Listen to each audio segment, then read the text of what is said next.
Алматыда кәсіпкерлікті дамыту бағдарламасы басталғалы 660-қа жуық жоба қаржыландырылыпты. Оның аясында ісін жаңа бастаған және жұмыс істеп тұрған шағын орта кәсіпорындарға жеңілдікті мөлшерлемемен қарыз беріліп келеді.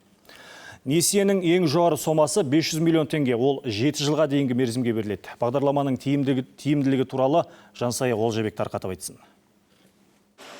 Қазақстандық тұтынушылардың импорттық өнімге тәуелділігін төмендету үшін кеңсе қағазын шығаруды қолға алған алматылық кәсіпорын айына 100 тоннаға дейін дайын өнім шығарады. Жыл басынан бері жұмыс істеп келе жатқан мекеме шикізатты сатып алуға және операциялық шығындарды жабу үшін кәсіпкерлікті дамыту бағдарламасы аясында қаржыландырылған. Наша компания является отечественным производителем. Біздің компания А4 форматындағы қағаз шығаратын отандық кәсіпорын. Цехымыз заманауи құрал жабдықтармен және ресурстармен толық жабдықталған. Бұл біздің жұмысымыздың тұрақтылығымен қатар сапасына кепілдік береді. Биыл бізге айналым қаражатын толықтыруға 120 миллион теңге бөлінді. Қазір отандық өнім шығаратын компания туындаған кедергілерге қарамастан өнеркәсіптік сертификат алуға нақты қадамдар жасап келеді. Себебі салада бәсекелестік көп болғанымен әлемдегі тұрақсыздық елімізде ірі кәсіпорынның қажеттігін бірнеше рет дәлелдеді дейді кәсіп иесі.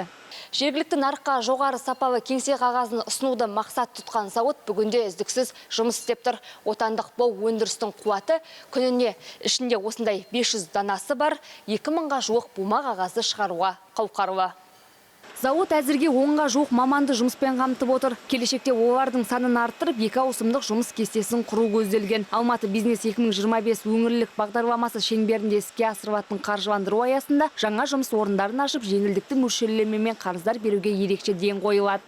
Бүгінгі күнді қаржыландырған жобалардың саны 660-ке жетіп қалды. 2700-ден астам жұмыс орындары ашылды Алматы финанстың қаржыландыру арқылы. Бүгінгі күні тағы да қаржыландыру кіші және орта кәсіпті қаржыландыру жұмыстары жалғасып жатыр. Біздің қолдайтын негізгі бағыттар ол кез келген өндіріс түрлері, туризм, әлеуметтік жобалар. Мекеме алдағы уақытта өндіріс қуаты мен жұмысшылар санын арттыруды жоспарлап отыр. Келешекте қағаздың басқа да форматын шығаруды жолға қоймақ. Жансая Олжабек, Рашидин Якупов, Алматы телеарнасы.